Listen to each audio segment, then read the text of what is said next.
Film diawali dengan memperlihatkan gambaran mengerikan tentang serangan brutal kelompok pemberontak ISIS di perbatasan Irak dan Gurun Suriah. Di waktu yang bersamaan kita juga diperlihatkan bagaimana kelompok ini menyebarkan ketakutan dengan menjajah wilayah tersebut, serta menghancurkan kota-kota demi menunjukkan kekuatan mereka pada dunia. Akibat teror tersebut, memaksa tentara Irak dan warga sipil meninggalkan tanah kelahiran mereka dan melakukan pelarian panjang hingga akhirnya tiba di sebuah kota kecil bernama Kobane. Kota yang awalnya sunyi itu perlahan berubah menjadi tempat berkumpulnya harapan. Setelah bertahun-tahun hidup di bawah penindasan, rakyat Kobane memilih untuk bangkit. Mereka bersatu mendeklarasikan otonomi berbasis demokrasi dan bertekad mempertahankan kebebasan mereka apapun resikonya.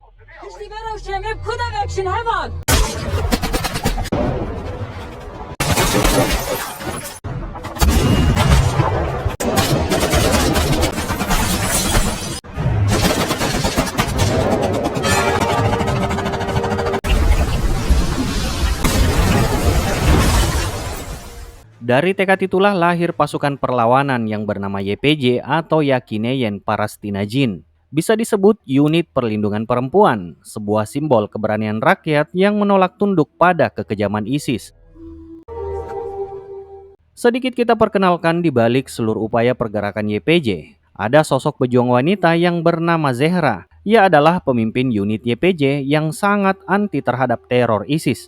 Kemudian ada juga regu sniper mereka yang dikomandoi oleh seorang yang bernama Musa. Singkat cerita, siang itu seorang informan mereka yang bernama Rehber datang dengan membawa informasi jika pasukan ISIS akan datang menyerang kota mereka dengan jumlah yang cukup besar. Zehra yang mendengar hal tersebut segera memerintahkan pasukannya untuk mengevakuasi seluruh warga ke lokasi yang aman. Sementara pejuang sniper diperintahkan untuk segera bersiap mengambil posisi siaga memantau pergerakan pasukan ISIS tersebut. Zehra juga tak lupa menyemangati para pejuang untuk selalu berani menghadapi serangan apapun resikonya. Karena kekejaman ISIS sudah sangat melampaui batas, sampai-sampai rakyat Kurdi sebutan mereka yang sudah menetap di sana selama bertahun-tahun harus terusir dari tanahnya sendiri.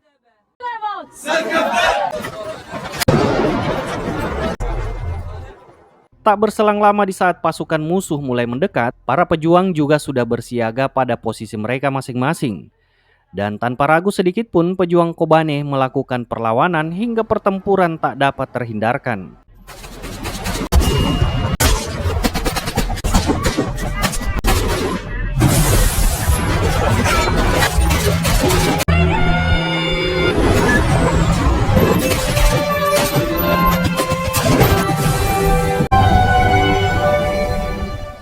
Cerita kemudian berpindah ke kota Kobane di wilayah Kurdistan Utara, Turki. Di sana warga terlihat berkumpul di depan televisi, menyaksikan liputan aksi demonstrasi besar yang terjadi di berbagai belahan dunia. Salah satu massa di Eropa dan Timur Tengah turun ke jalan, mengecam keras kekejaman ISIS yang menyerang desa-desa di sekitar Kobane dan mendesak PBB agar segera bertindak dan menghentikan perang yang terus memakan korban. Sementara itu di tempat lain diperlihatkan seorang yang bernama Kamrat Gelhat. Ia adalah salah satu komando pasukan Kurdistan Irak yang dikenal sebagai ahli perang gerilya berpengalaman dan tangguh di medan perang.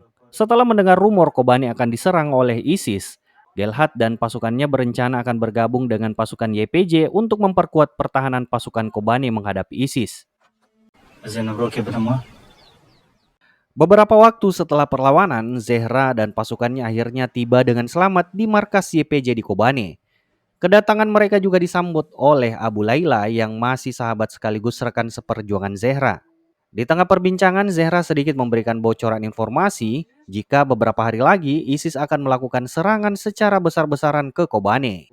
Karena tidak punya pilihan lain, para pejuang mengusulkan untuk mundur dari desa sementara waktu dan memusatkan pertahanan di kota. Mengingat jumlah personil dan persenjataan mereka jauh lebih sedikit. Namun Zehra menolak usulan itu yang menurutnya justru wilayah perbatasan harus makin diperkuat. Karena itu adalah satu-satunya tembok pertahanan awal yang jika lumpuh, maka kota Kobani akan mudah dikuasai ISIS.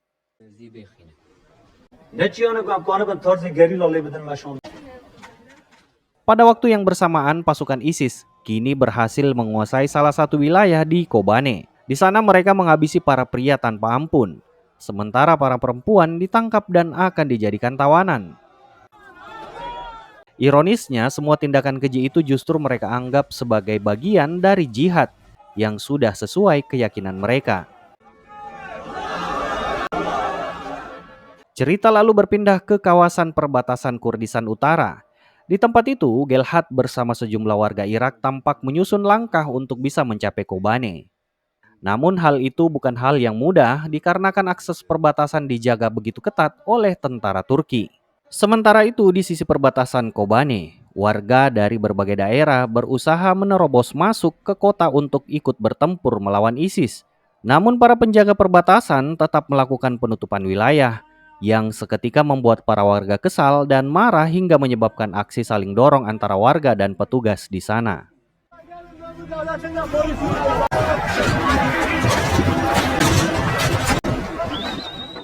Namun siapa sangka di tengah situasi yang chaos itu, ada sekelompok pemuda yang bergerak diam-diam di bawah pimpinan yang bernama Yusuf. Mereka dengan hati-hati masuk ke wilayah perbatasan lewat saluran gorong-gorong. Begitu di ujung gorong, Yusuf menyaksikan secara langsung tentara Turki terlihat tengah berbincang dengan pasukan ISIS yang entah apa yang mereka sedang rundingkan. Namun yang pasti itu adalah kabar yang tidak baik. Maka dari itu daripada mengambil resiko, Yusuf memilih untuk mundur sementara waktu dan menunggu malam tiba hingga situasi memang sudah ia rasa aman. Singkat cerita, di malam itu Yusuf beserta rekannya dijemput dan kemudian dibawa ke markas YPJ oleh Abu Laila. Begitu tiba di markas YPJ, mereka kembali disambut oleh Zehra.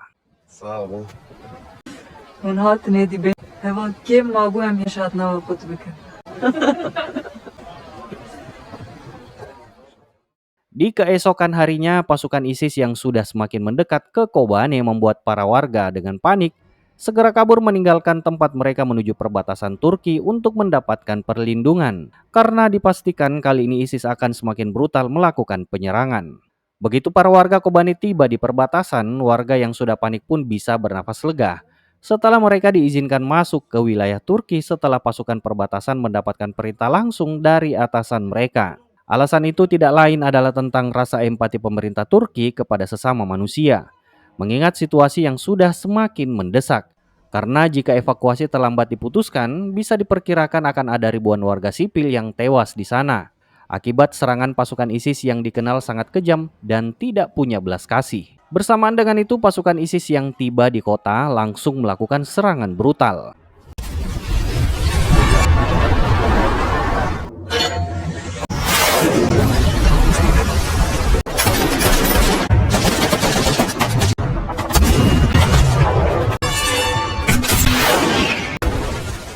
Akibat serangan tersebut, Zehra sang pemimpin YPJ beserta Arin mau tidak mau harus mundur dan menyusun strategi lain.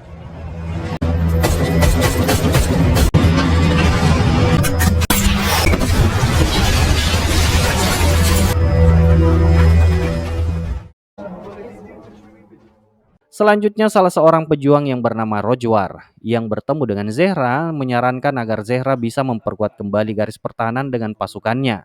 Karena ia memperkirakan serangan tersebut akan terus berlangsung sepanjang hari. Merasa saran itu cukup masuk akal, Zehra pun memutuskan untuk kembali memperkuat perbatasan dengan memerintahkan pasukannya untuk bergerak menuju perbukitan dan mengambil posisi di sana. Dan alhasil memang benar kalau serangan yang dilakukan ISIS berlanjut sepanjang hari hingga malam tiba. Artileri dan mortir secara terus-menerus menghantam posisi pejuang di perbatasan hingga membuat mereka semakin terdesak.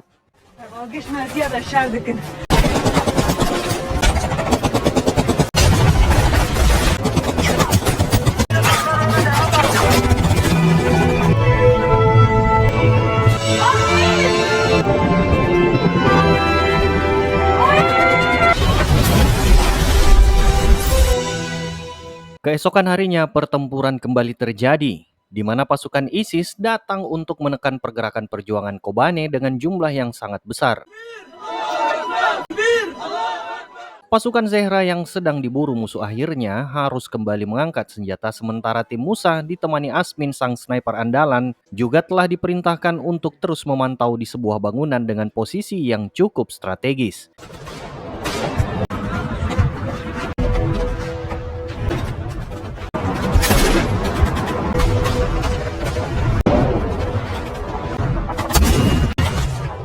Namun meskipun demikian, mereka tetap kalah dalam jumlah pasukan serta persenjataan yang membuat mereka agak kewalahan menghadapi serangan ISIS tersebut.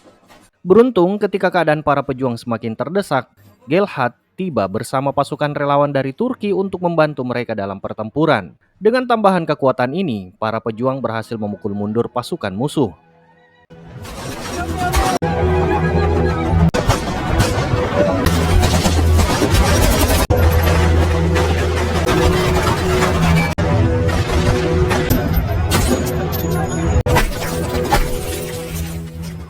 Begitu situasi sudah terkendali, Gelhad memerintahkan pembangunan blokade pertahanan baru. Sementara itu, Musa sebagai penembak jitu ditugaskan untuk terus berjaga dan memantau pergerakan musuh dari jarak jauh.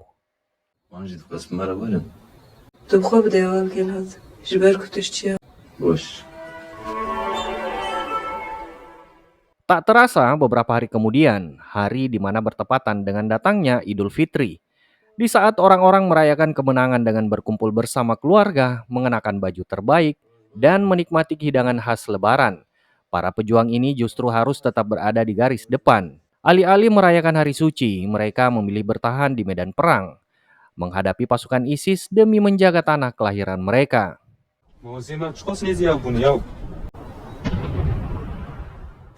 Di balik kerasnya suasana perang, para pejuang sempat melepas lelah dengan berbincang ringan, mengenang masa kecil mereka saat Lebaran, berkeliling ke rumah tetangga demi mendapatkan uang THR. Tawa kecil pun muncul di tengah keheningan medan tempur. Namun, suasana itu mendadak berubah ketika seseorang datang membawa kabar mengejutkan, di mana tentara Turki menyampaikan tawaran kerjasama kepada Abu Layla. Ia berjanji akan membebaskan adik Abu Layla yang masih ditahan pemberontak, tapi dengan syarat kalau Abu Layla harus membuat suatu drama untuk mengkhianati rekan-rekannya di YPJ.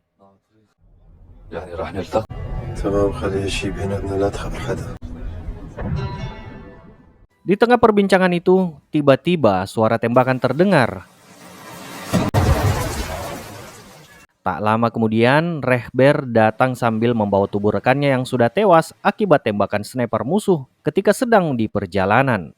Mengetahui hal itu, Musa segera mengajak Arif dan Rehber untuk melakukan pengintaian. Ia yakin musuh masih bersembunyi di sekitar area tersebut. Setelah dicari dengan teliti, ternyata benar kalau seorang sniper sedang bersembunyi di sebuah pepohonan sehingga tidak mudah mengenalinya karena sudah berkamuflase. Untuk itu Musa mengarahkan teropongnya. Dari jarak yang cukup jauh, Musa membidik dan begitu terkunci, ia pun langsung melepaskan tembakan dan berhasil menumbangkan 2 orang sniper.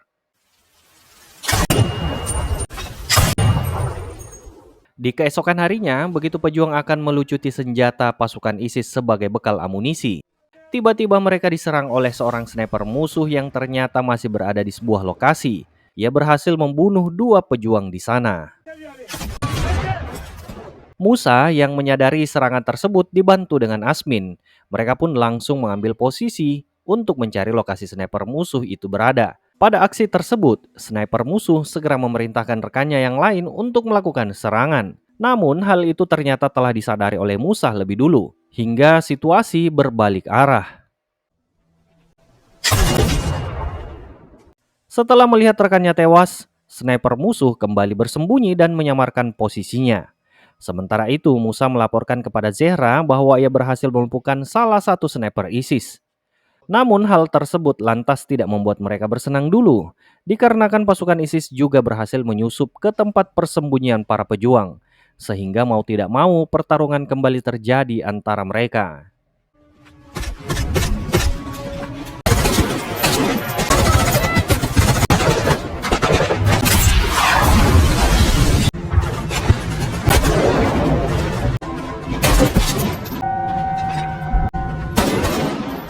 Di sini Asmin dalam kondisi yang tidak menguntungkan, di mana ia terkepung oleh tentara musuh.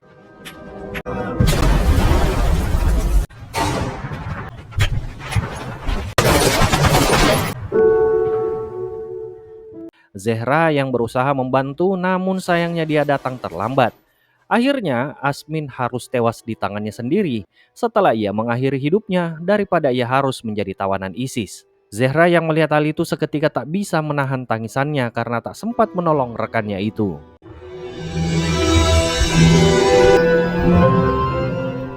Dan beberapa saat kemudian terlihat Zehra dan rekan-rekannya yang lain memakamkan jenazah Asmin secara layak sebagai bentuk penghormatan mereka kepada sang pejuang pemberani.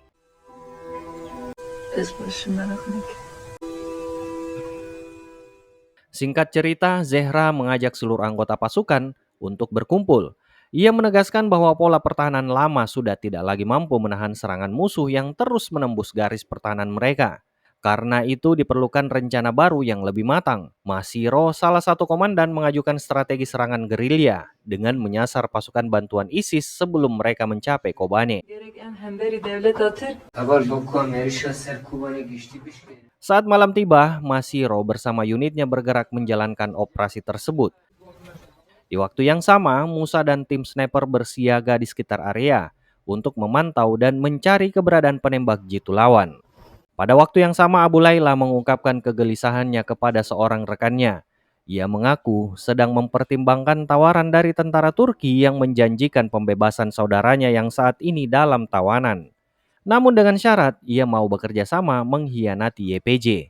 Namun pembicaraan itu mendadak terhenti ketika suara tembakan terdengar.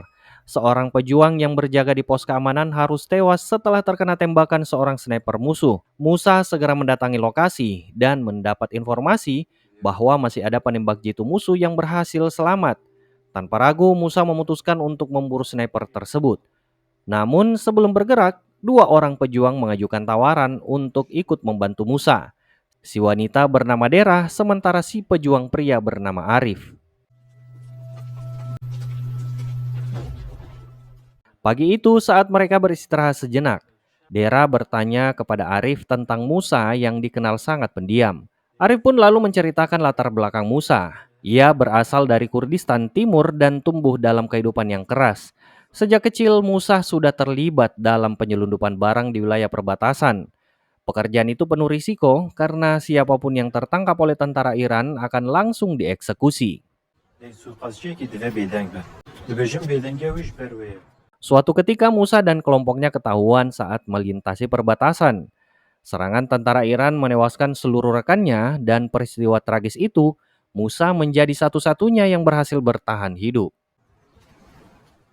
Cerita lalu berpindah ke sisi lain medan perang, di mana seorang sniper musuh bersembunyi di atas pepohonan sambil terus mengintai pergerakan pasukan YPJ. Dari tempat persembunyiannya, ia menetapkan Gelhat sebagai sasaran utama. Sementara itu, Gelhat terlihat sedang berbincang dengan Abu Layla. Ia menanyakan alasan Abu yang belakangan tampak gelisah dan sering melamun. Abu pun akhirnya jujur, ia sangat merindukan adiknya yang kini ditahan oleh kelompok pemberontak. Ia juga mengungkapkan bahwa tentara Turki pernah menawarinya kerjasama dengan imbalan pembebasan sang adik, asalkan Abu bersedia mengkhianati YPJ. Namun Abu dengan tegas menolak karena kesetiaannya pada perjuangan tidak bisa digoyahkan. Ia memilih mencari cara lain untuk menyelamatkan adiknya. Mendengar keteguhan hati Abu, Gelhat pun menyusun rencana. Ia menyarankan agar Abu berpura-pura menerima tawaran Turki demi mendapatkan senjata dan amunisi. Setelah persediaan itu berada di tangan para pejuang, barulah Abu membatalkan kesepakatan dan berbalik melakukan perlawanan kepada musuh. Pada akhirnya Abu Layla bertemu dengan perwakilan intelijen Turki di sebuah tempat tersembunyi. Dalam pertemuan itu, pihak intelijen berusaha mempengaruhi Abu agar berpihak pada mereka. Sebagai imbalan, Abu dijanjikan status sebagai warga negara Turki, imbalan finansial yang besar, serta kehidupan yang jauh lebih layak, selama ia bersedia mengkhianati YPJ.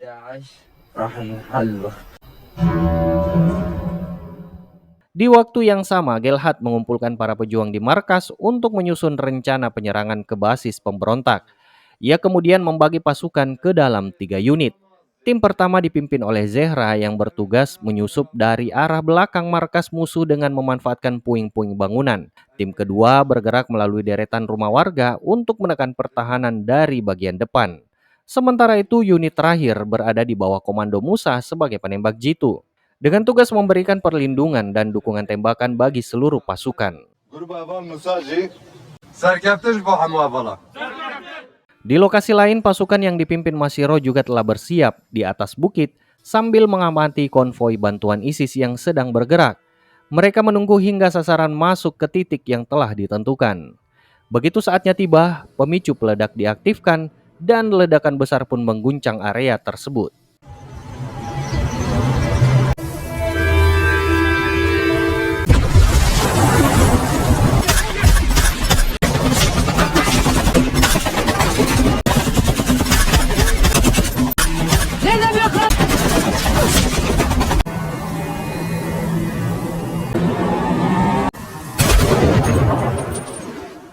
Pada akhirnya kelompok gerilya berhasil mengalahkan lawan dan menguasai seluruh persenjataan yang dibawa konvoi tersebut.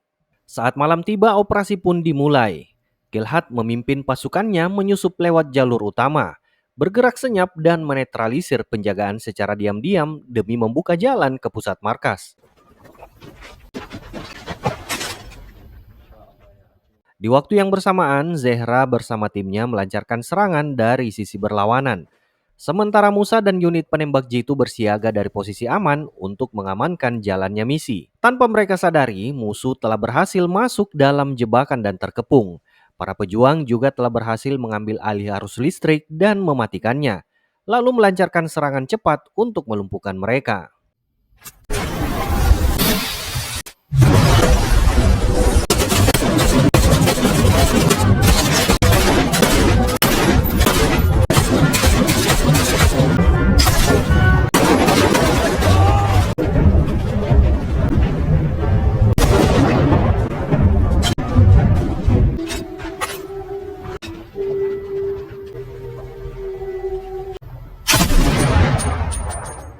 Meskipun peperangan dimenangkan oleh para pejuang, namun di sisi lain tidak sedikit dari mereka juga harus tewas di sana, termasuk rekan si sniper Musa.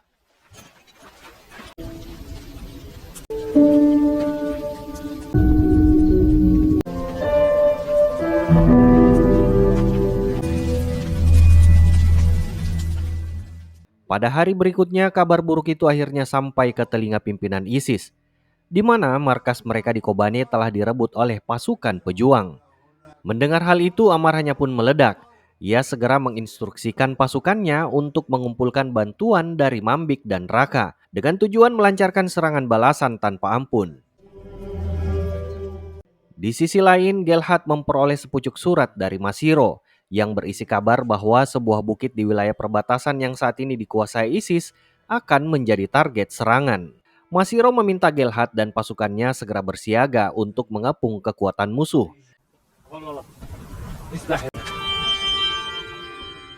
Tak lama kemudian, sebuah konvoi besar pasukan ISIS dengan persenjataan lengkap tampak bergerak menuju kota Kobane. Adegan berpindah dan memperlihatkan Abu Layla yang bertemu dengan pihak tentara Turki untuk menjalin sebuah kesepakatan. Begitu kesepakatan itu tercapai, saudaranya yang sebelumnya ditawan ISIS berhasil dibebaskan oleh pihak Turki. Selain itu, Abu Layla juga berhak menerima suplai senjata dan amunisi dalam jumlah yang besar. Namun sebagai imbalannya, ia juga diminta bersiap dan menunggu perintah menyerang YPJ. Di sisi lain, Gilhad berusaha menjalin kontak dengan Yusuf dan pasukannya. Namun usahanya tak membuahkan hasil.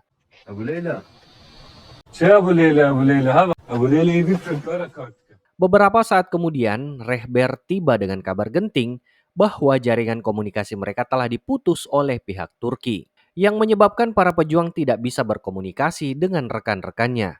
Ia juga mengungkapkan adanya gerakan yang mencurigakan di sekitar perbatasan dan meminta Gilhad segera menyelidikinya. Di saat yang sama, pasukan Yusuf sudah berada di gerbang perbatasan dan mendapati kekuatan ISIS dalam jumlah yang besar tengah bersiap menyerang. Mengetahui situasi itu, Gilhad segera memimpin pasukannya untuk menuju perbatasan. Namun setibanya di lokasi, mereka justru dicegat oleh Abu Layla.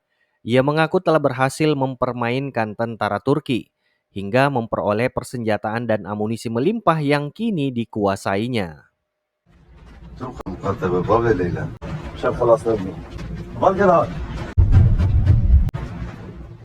Di lokasi yang berbeda, Masiro bersama pasukannya telah mengambil posisi dan siap melancarkan serangan terakhir terhadap sisa kekuatan ISIS di Bukit Misterur.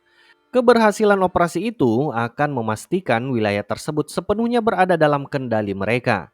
Sementara itu, di kawasan perbatasan, sebuah mobil tampak melaju mendekati gerbang. Dan tiba-tiba,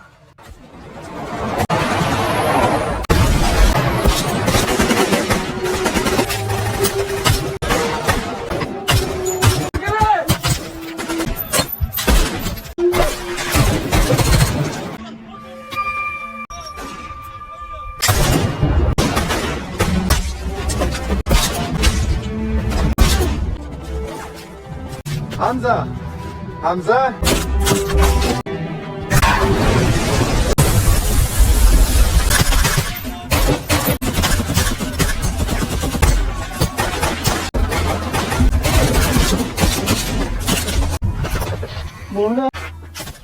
akhirnya Masiro berhasil memukul mundur dan menghabisi pasukan ISIS di bukit tersebut, lalu bersiaga menantikan kedatangan pasukan Gelhat. Namun dari kejauhan ia melihat asap hitam pekat menyelimuti kota, tanda bahwa pertempuran masih berlangsung. Di saat para pejuang terdesak dan terkepung dari berbagai arah, jaringan komunikasi mereka tiba-tiba kembali aktif.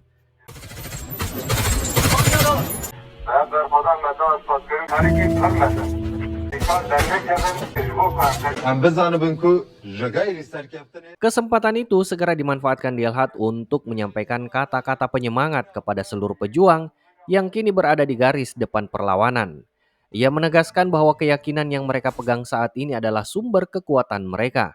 Tak ada pilihan untuk menyerah. Biarkan perjuangan kita tercatat dalam sejarah kota yang akan menjadi bekal anak cucu kita di masa depan.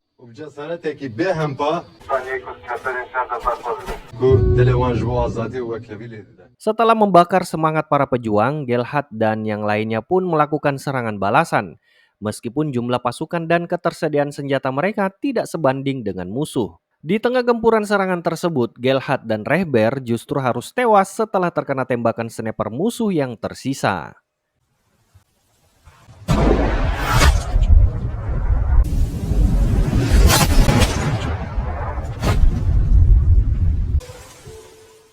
Namun akibat tembakan sniper musuh itu, Musa yang ada di sana akhirnya mengetahui posisi si sniper. Dan kemudian ia pun melakukan serangan balasan. Begitu target terkunci, Musa melepaskan tembakan dan yang terjadi. Usai menghadapi pertempuran yang cukup melelahkan, namun pasukan pejuang akhirnya mampu mengalahkan ISIS dan mengusir mereka dari Kobane. Akan tetapi keberhasilan itu bukanlah akhir dari perjuangan, karena faktanya masih ada sekitar 300 desa yang menanti mereka untuk dibebaskan dari kekuasaan ISIS. Di akhir cerita, film ini didedikasikan kepada para pejuang Kobane yang tanpa rasa takut menghadapi pasukan ISIS. Meskipun dengan segala keterbatasan baik itu pasukan dan persenjataan yang mereka miliki, namun kobaran semangat mereka yang menjadi sebuah kisah yang menginspirasi akan arti sebuah kebebasan dan kemerdekaan.